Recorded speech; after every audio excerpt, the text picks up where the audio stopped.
requested to proceed.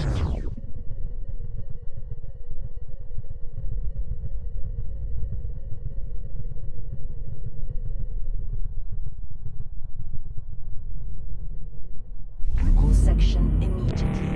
Please avoid contact with the infected subjects. All survivors are requested to proceed to the biomedical section immediately. Please avoid contact with the infected subjects. All survivors are requested to proceed to the biomedical section immediately. Please avoid contact with the infected subjects. All survivors are requested to proceed to the biomedical section immediately. Please avoid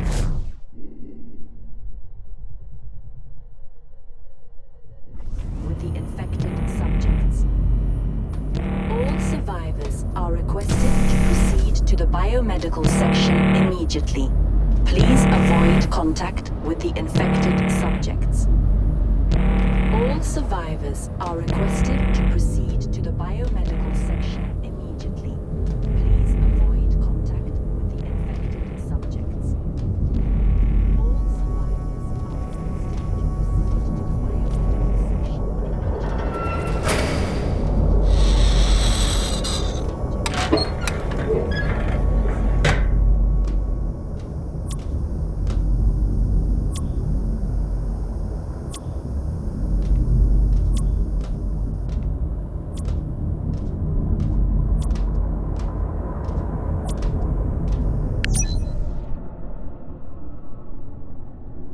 Purity 02 on course, set to arrive on schedule. We'll soon pass the target star. I'd give anything for Ignatia to be here with me, to see this majestic reddish yellow giant. Such ferocity is beyond the confines of technology, and yet, to think how many painters have dreamt of mastering the array of color flowing in its flares. I talk too much. If First Officer Fyodorov heard me, he'd probably be silently laughing behind that veneer of his. He and I see the world differently. For him, it's all just a series of numbers, data to be sorted, categorized, and rationalized. It's what makes him a near-perfect officer. But Ignatia, she looked at things differently. What I wouldn't give for her to be with me here now.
I finished sketching how I imagined this deity. Look at me like some ancient relic. So few people use a pencil and paper to draw anymore. If it hadn't been for Ignatia, I would never have even tried it myself. It's been 9 years. In our world of advanced technology, I never expected that smallpox would become lethal again. Nobody did. 3 billion people. Phantaruk. A deity pieced together from the scrap heap of discarded religions. When the world turned its back on the people, they created a being to protect them and to avenge their ordeal. Ignatia spoke of it on many occasions. My wife wanted her to let it go, but I continued to listen, to lap up every last word. I was powerless. I sometimes wonder if it was supposed to be like that. Some kind of destiny, atonement for our sins. There was nothing I could have done. And here I am, an old man talking nonsense with a pencil in his hand.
I don't I don't know how to report this.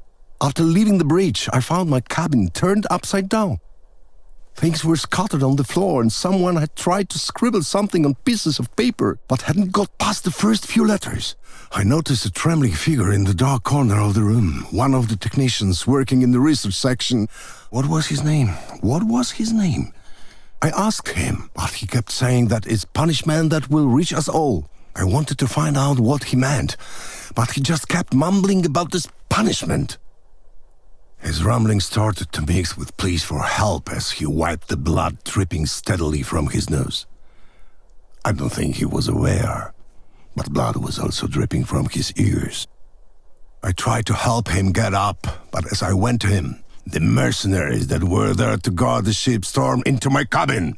One of them pointed his gun right at my face, at me, the captain of the ship. He may have been young, but you could see the readiness in his eyes. He was prepared to kill. Someone must have warned him that he may not have a choice. I didn't intend to give him a reason. They took the technician with them. I was told to keep quiet. Panic and all that. Standard line. But they forgot about the most important thing. The truth. They never mentioned it. This man, he was scared stiff. He had come to me, and I couldn't do a thing. I could only watch as they carried him away.